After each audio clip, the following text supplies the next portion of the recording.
I'm Rachel Levy from the MAA, and I'm so delighted today to introduce our next speaker. Our next speaker is Genetha Gray from Salesforce. Genetha is one of those people in my life who, when I need somebody who can speak to mathematics and industry, who has a real feel for not only what teachers need to understand, what policymakers need to know, and also how it connects to the data, Genetha is always the person that I look to. She helped create the Big Jobs Guide that I was showing you before. She also came to our Critical Issues in Mathematics Education conference on math modeling and stayed the whole time, not only to organize all of our industry panels, but also to hear what people had to say. She worked at Intel as a mathematician and as a data scientist in HR to look at data to understand how to make their hiring and retention practices more equitable. At Salesforce, she's the manager of the data science and research group of the Employee Success Strategy and Analytics team. They focus on understanding and improving something. I hate reading. Oh, she says a nice way to say it is well-being. They focus on understanding and improving employee well-being. It even says it here. Identifying methods that allow dispersed teamwork together and developing skills taxonomy to describe the workforce. In addition, she's responsible for mathematical models and analysis used to execute the equal pay initiatives. So I am so delighted to introduce my friend and colleague, Genetha.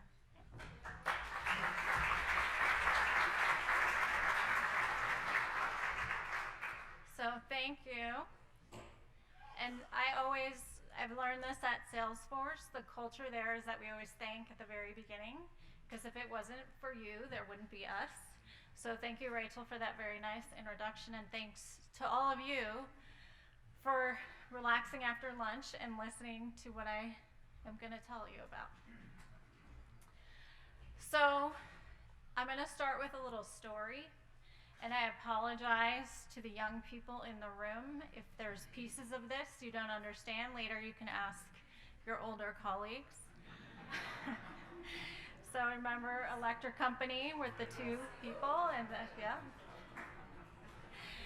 So I wanted to talk about where did I first start learning about math and how it's viewed.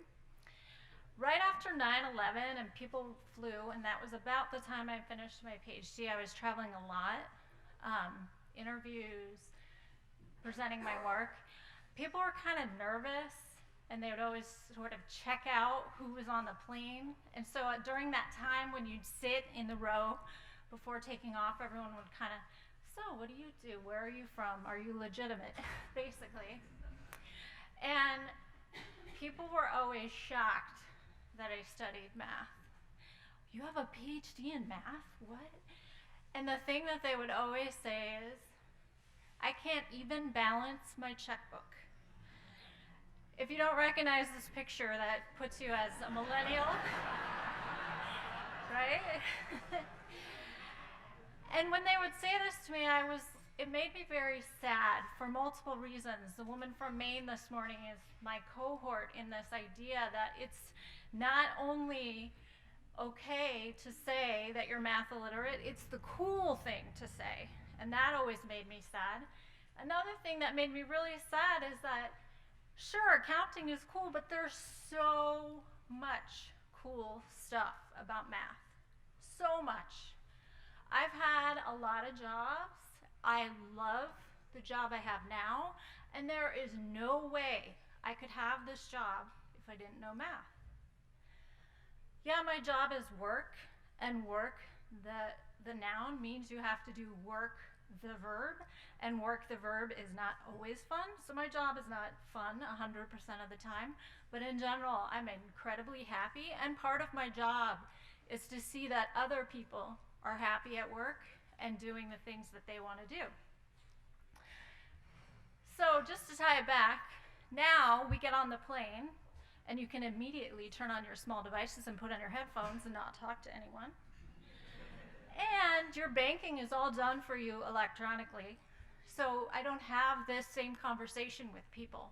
But I think the overriding theme of what I heard when I started out in my career is still there. And that's sort of this issue we've been talking about all day, that math needs some PR, some positive PR, and that math is super cool. And one of the ways that you can make a change is from the ground up. If you think about the big changes in this country, the acceptance of people of many races and colors, that came from the kids. I think about my son, he's in first grade, and he comes home and he just says, "Mommy, isn't it cool so-and-so has 2 moms? How come I don't have 2 moms?" And I say, well, you probably need 2 moms since you have a working mom. You need a traditional mom and a working mom and a dad. But, that's really different than questions I would have asked at that age, because I didn't know any better. So this is a place where it can start, and this is why talking to you about math and what it is and how cool it can be is very exciting to me, because you are talking to the youngest people in this country, and we can change this together. Okay, so why is math cool? Well, in industry, it really is because it allows you to deal with data. And the word deal we'll talk about in a minute. Data's everywhere. There's all kinds of sayings. Data's the new oil. That was the big one when I worked at Intel. That was one of them. Data's everywhere. If you don't know anything about math, you still have data. There's all these people that, what do you mean Facebook is collecting my data? What does that even mean? So data is touching everyone in industry. It's in every single industry. You'd be shocked at where some mathematicians work now, where they never worked before, and it's because data is there.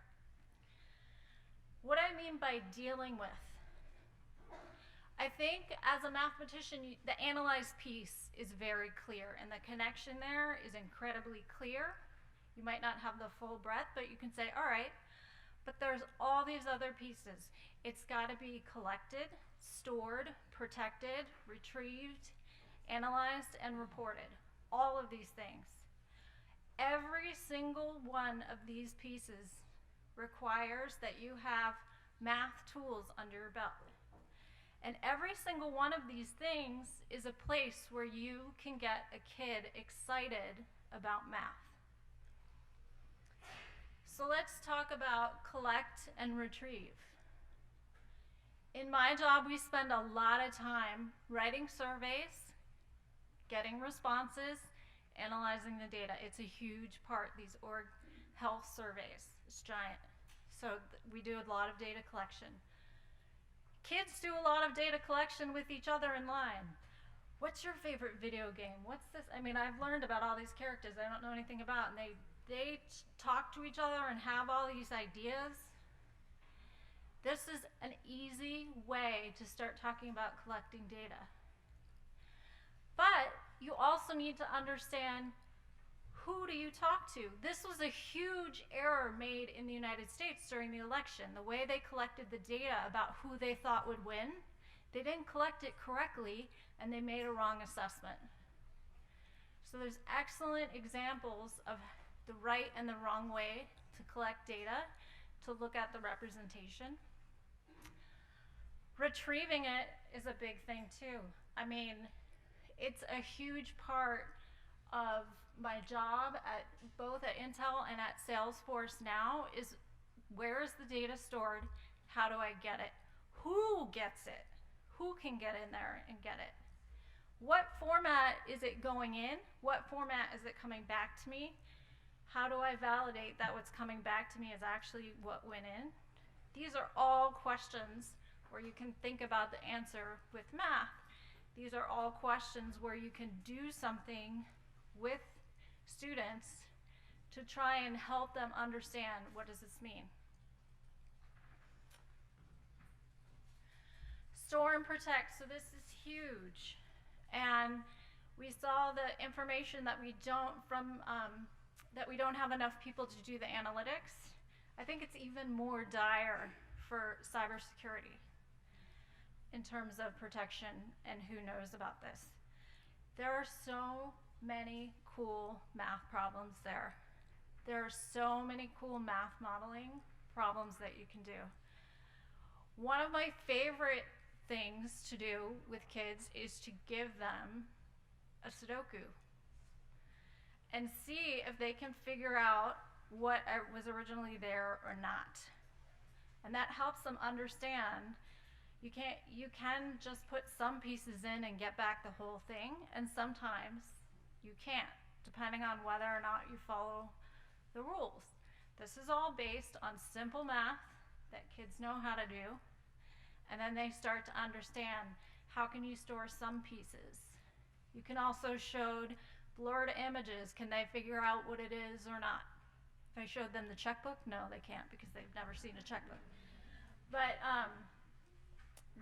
these are big questions that they can start to think about. They don't need to know the actual underlying equations, which I personally think are very cool and you can learn about later. But kids can start to think about these questions. Storage is a big thing.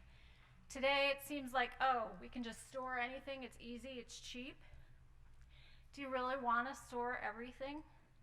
Have you ever cleaned out an attic or a garage after someone's lived there 100 years? No. You think you want all these things, you might not. So these are things to think about.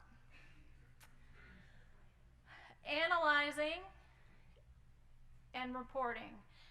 Analyzing, I could talk for hours about this because this is where my true passion lies. This is when I first went to graduate school and thought, this is what I'm doing. I'm analyzing. The equations were based more on physics when I started, and now they're based more on data. But the analysis tools are similar or extended to include data situations. It's fun, it's cool, but it's also about 20% of the job, which if you heard Susie talk about Pick Math, the group that I had this year, at the end of the year, that was one of their questions. So is this what it's like? We're gonna spend all this time figuring out what the data is and clean it up and how to use it? Yep, that's it. The cool stuff, once you figure out, it's quick. Thanks to computers, it's very fast. The reporting out I can't emphasize enough how important the reporting part is. There's a study, right, where people are more scared of death than public speaking, which I don't really quite understand how that works. Public speaking seems to be, at least you're alive. But kids like my son, all he has to do is write down his answer and turn that in. What happens when, there's all these movies where, oh no, I have to go up to the board and they dread it. This should be something that you just get used to from the start. How do you report out your results? How do you show something in a way that someone can see it? I used to work for somebody that was colorblind, and I knew that, so I knew what colors I could show him results in, and I knew what colors he would see nothing. I know if I report to the sales leader, he wants to see things in the same format that he sees his sales in terms of his hiring and retention. And if I report out to one of the engineering leads, they want to see something totally different. And we start to learn that, and how do you get that message across, and how do you communicate back and forth with people that are not experts in your area but are very smart and experts in their own area, but you need to be able to converse with them in a way where you're not treating them like they're dumb, they're not treating you like you're dumb, but you're both getting your messages to each other. All right, so we've talked about teamwork, and the biggest thing I want to say about teams is this. In industry, you will never be on a team where everyone's an expert in the same thing. Most often, you will be an expert in your area. Someone else will be an expert in a different area. Someone else will be an expert in a different area. So even the teams that are in classes that are attacking one problem, I think part of the reason that doesn't work is because they're all trying to learn the same thing. So one of the things that I've done is if you set up a team and give each person a different job in the same way that they would get a different or have a different part of the assignment in the workforce, then they can begin to understand, this is my part, I need to communicate this is my part, and it's not simply split up by expertise. It's not simply split up by you do problem 1 and 2, I do 3 and 4, and from there, it's more split up by this person has an expertise that they're bringing to the table. This person has an expertise. Let's pull it all together. These are all incredibly, incredibly important pieces to solve a data science problem. I never, ever am going to be working completely on my own. Even if it's secondary, I'm going to rely on somebody. I'm never going to be making the problem up in my head, oh, this is what I'm interested in. It might make up the problem based on, oh, I saw the sales leader give this talk and he said they're having problems with X, so maybe I should collect this data. For example, one of our things that came up this year is that people don't really understand how promotion process works. So we went back to the data and said, okay, this is kind of how often people have been promoted to this point. It's changing a lot because the company's growing, and then tried to build a model where people could look at it and then start to think about, okay, this is when I should think about I might be promoted. These are the things I should work on. If I haven't been promoted by this point, maybe I should work on looking for a new job. Things like that. So this is really what I wanted to push to, and I want to give you some time to ask me some questions. So what does improved preparation mean? The biggest one is definitely extend beyond that traditional word problem. You will never see that. Not just that, but if you can swing it, the number one thing that happens is you take someone a result and they say, okay, that's great, but what about? Or I don't like that answer because of this constraint that I forgot to give you. So if you can think about asking students to work on this, and this is what we do in Pick Math, I just threw a huge thing at them and then they had to formulate a problem for me based on that. So think outside of this, a train left a station at 1 p.m. and the other train, that's never going to come to you that cleanly. And then also rethink, what do I mean by answer? What is the answer? The is not the correct term to use in there. What is an answer? What is the answer that works for leader A? What's the answer that works for leader B? Almost all of these are going to be multi-objective optimization problem, even if it's in your head, even if one of the things is, this is what the leader that makes the final decision always says, so I need to be somewhere on that front. Work with messy problems. I mean, even in a textbook where it's written out, every once in a while you get a page that's missing or an upside down page. I remember it was super cool in college because one of my books, they taped in the thing upside down, so when I was reading it, it looked like I was reading it upside down. It was a really hard math book, so it just made me look extra cool. Like, yeah, it wasn't hard enough, and now I have to read it upside down. Things are really messy. There's mistakes. A lot of the automated things that happen, there's error. Have students figure out what is wrong with this picture. What's messy? What shouldn't be long? How should I clean this up? What things should I consider? What should I leave out and why? How can I justify it? These are all incredibly important questions to ask. The work in teams that I mentioned, and I should say work in teams where different people have different roles. Not just you're all attacking one problem, but you have to have a lead on that team and maybe assign different people to do different things. This part is collecting the data on the application, this part is analyzing, this part is figuring out a storage plan, whatever. But the team should be multidisciplinary. And make them present their results. Written results, oral results, both.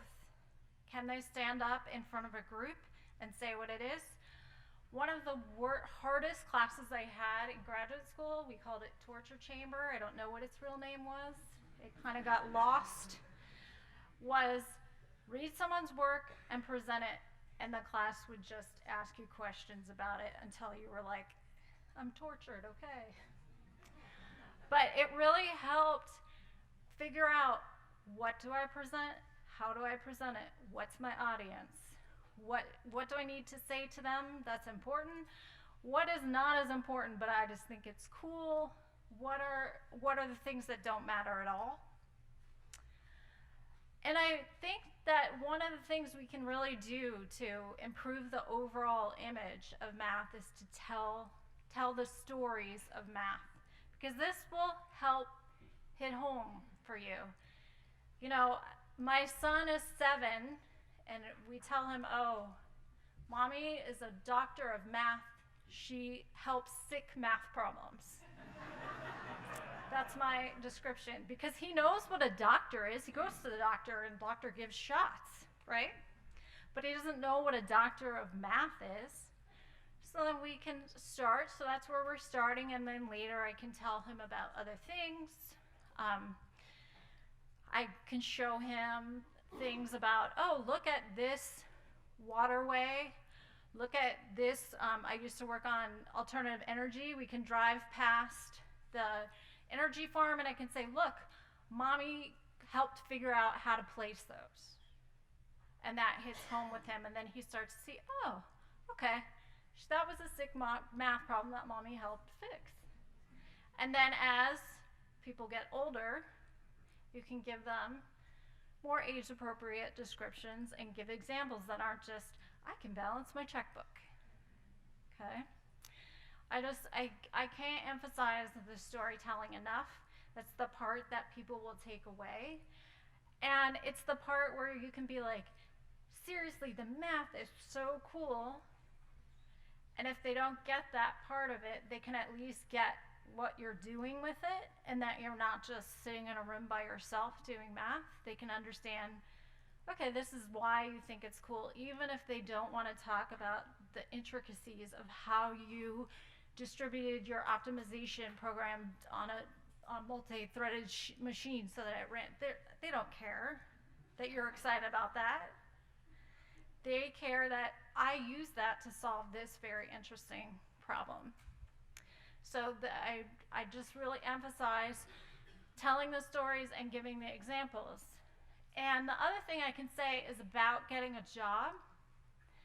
If you don't have a story to tell or an example that's clear, that people will understand about why you can work in this field, you're not going to get the job. I really have a hard time with, I love getting young students coming in. They know like tons of cool stuff, but I really have a hard time when the only example they can give me is the one class project that they did, which was, you know, completely clean and outlined by the teacher. It doesn't tell me anything about whether or not they're going to be able to do the work that we have to do. I like to hear stories about, even just, I went to an REU camp for a week and we worked on this.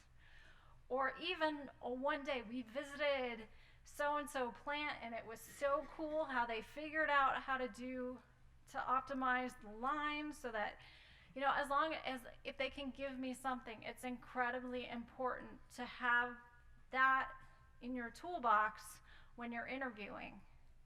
Yeah, your grades are going to tell me whether or not you have the tools, but what you tell me and what you do on your entrance test for the job are going to tell me whether or not you know how and when to use those tools.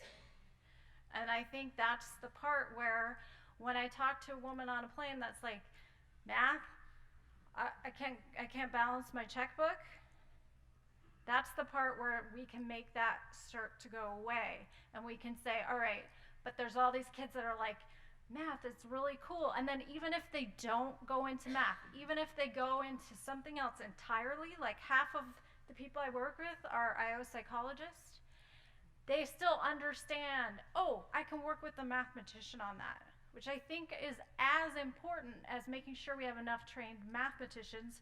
We also have other people that are trained that know how to work with mathematicians, and mathematicians know how to work with them too. So that we have then people coming into the workforce that are saying, cool, these are the people we can work together. And it's pretty exciting.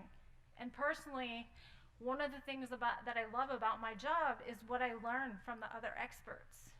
Like when I talk to the psychologist I work with on well-being, and she tells me some of these things, I'm like, whoa, this is fascinating. And I want everyone to have that and not just feel like I must be in the numbers. So I appreciate your time, and I'd love to take some questions.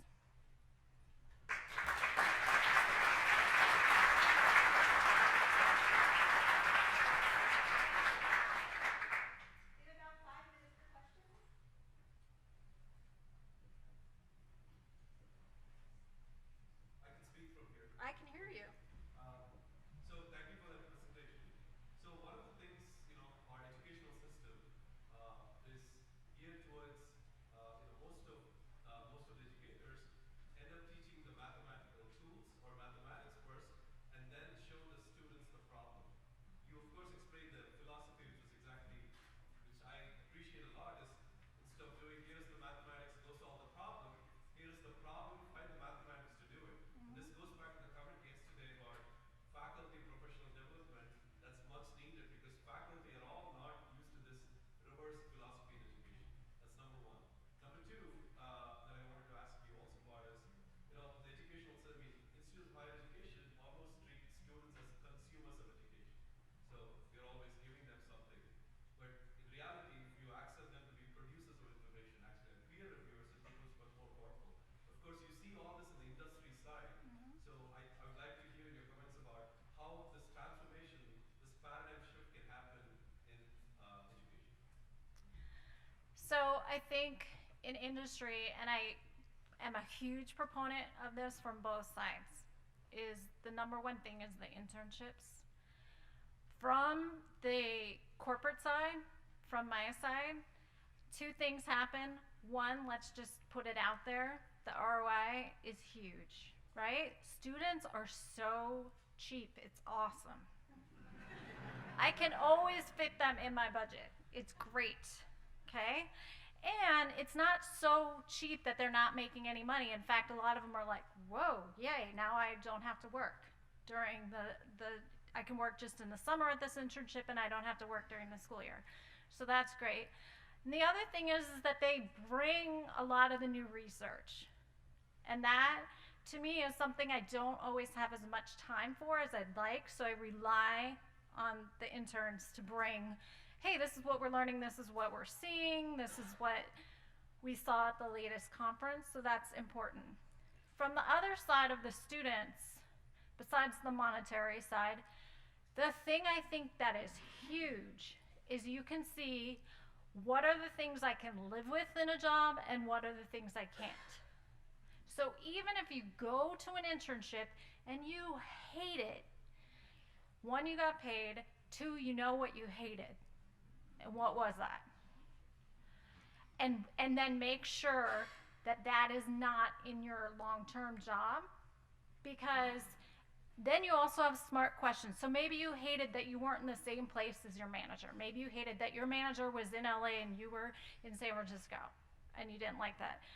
Then you know, in my next job, my manager and I need to sit in the same building. And that's huge. So I don't think an internship is ever a waste of time, ever.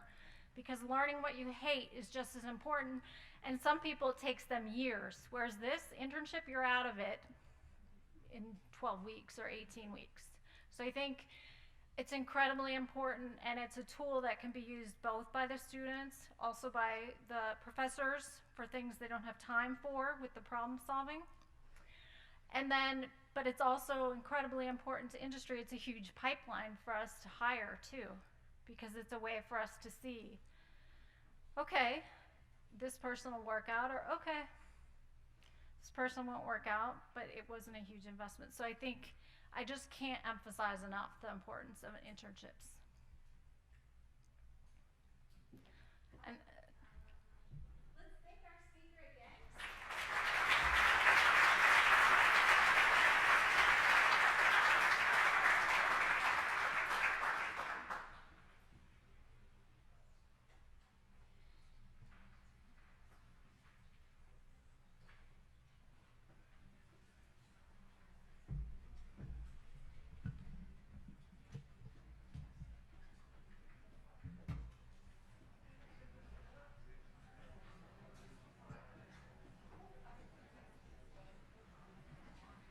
All right, you guys. I'm Katie Arrington. I'm from the Dana Center. I lead the K-12 services work at the Dana Center. I'm going to pull up my slideshow really quick, but while I'm doing that, let's thank our speaker, both Rachel and Genetha, one more time.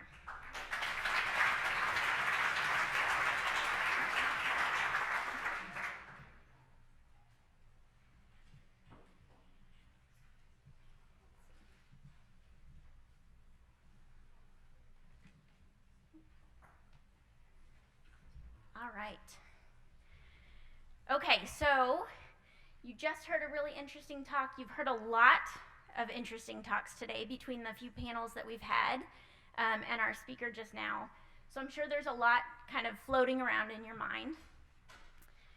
You heard Diane say last night, and David say, I think again this morning, that we're thinking of this forum as a kickoff to the next 18 months or so worth of work. So this forum is fantastic. We're going to learn a lot together.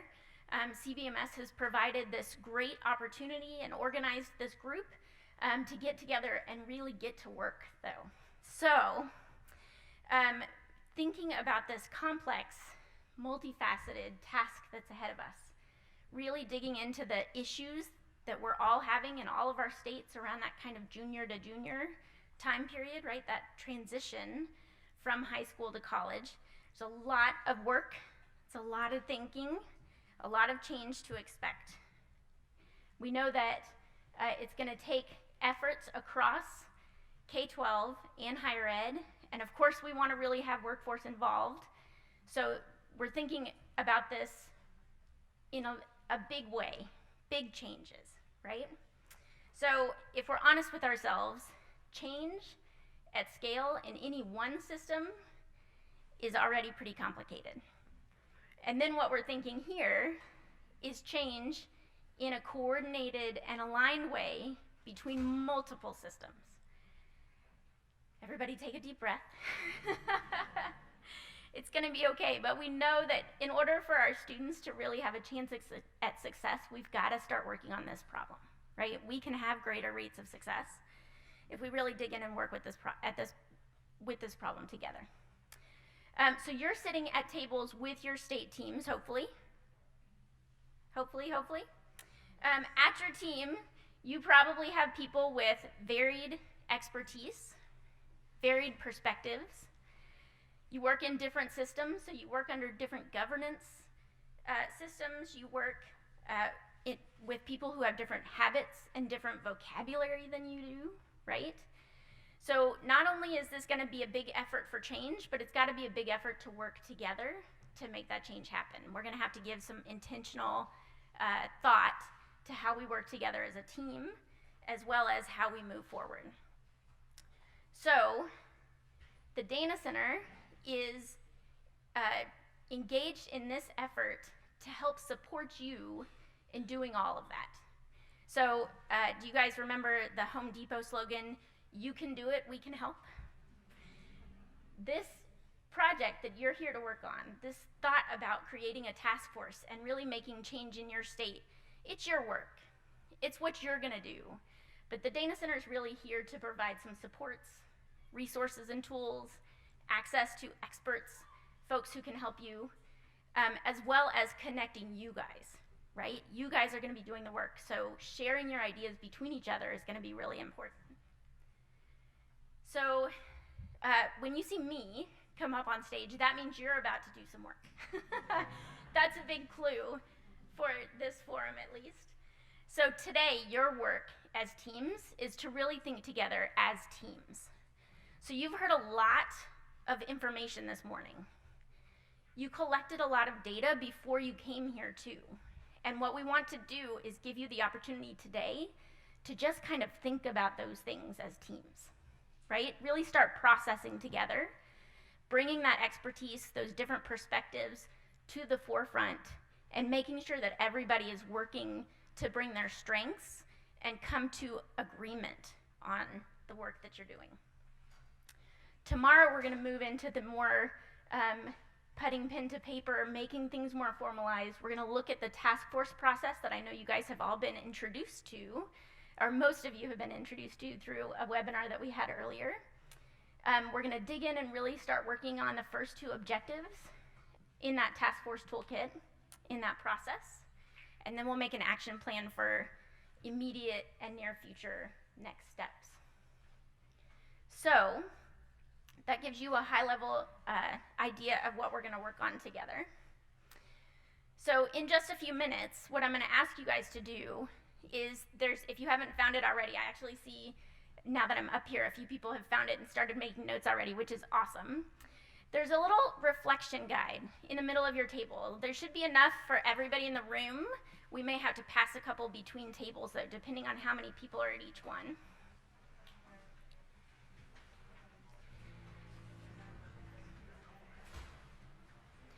What I'd like you to do is make sure everybody has one of those.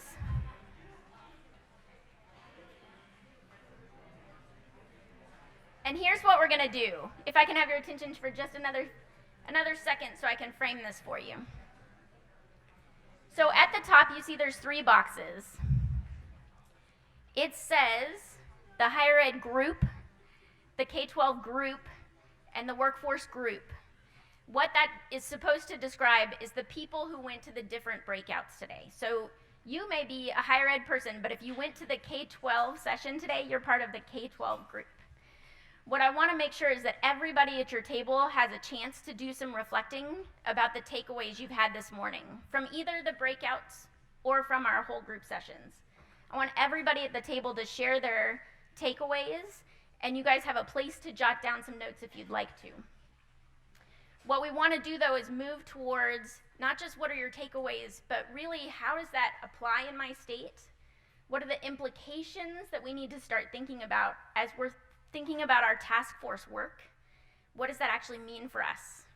And then, of course, today, in the middle of the first day, you're going to have a lot of questions. So what we're going to do is we're going to give you until, I think we have until 2:30 on the schedule. What we want you to do is just have a good conversation, get to know the people at your table if you don't already, and talk about what you've learned so far, the implications for that, and what questions you still have. So between now and 2:30, you have time to do that together as a group. Let's see, what time is our break on the agenda? 2:30 to 2:45, right? 2:30 to 3 o'clock. Okay, so you have between now and 2:30 to do some processing together. You'll have a little break, and then at 3 o'clock we'll come back together for our last panel of the day, and then some more work towards the end of the day. Any questions on your assignment right now? I do have it electronically. So let me think about the best way to get it to you. This is not something, just to clarify, this is not something you're going to be asked to turn in or submit. So if you would like it electronically, I'm happy to get it to you, but don't feel like you're going to need to give it to anyone. This is completely for your benefit. And we'll start back here at 3 o'clock.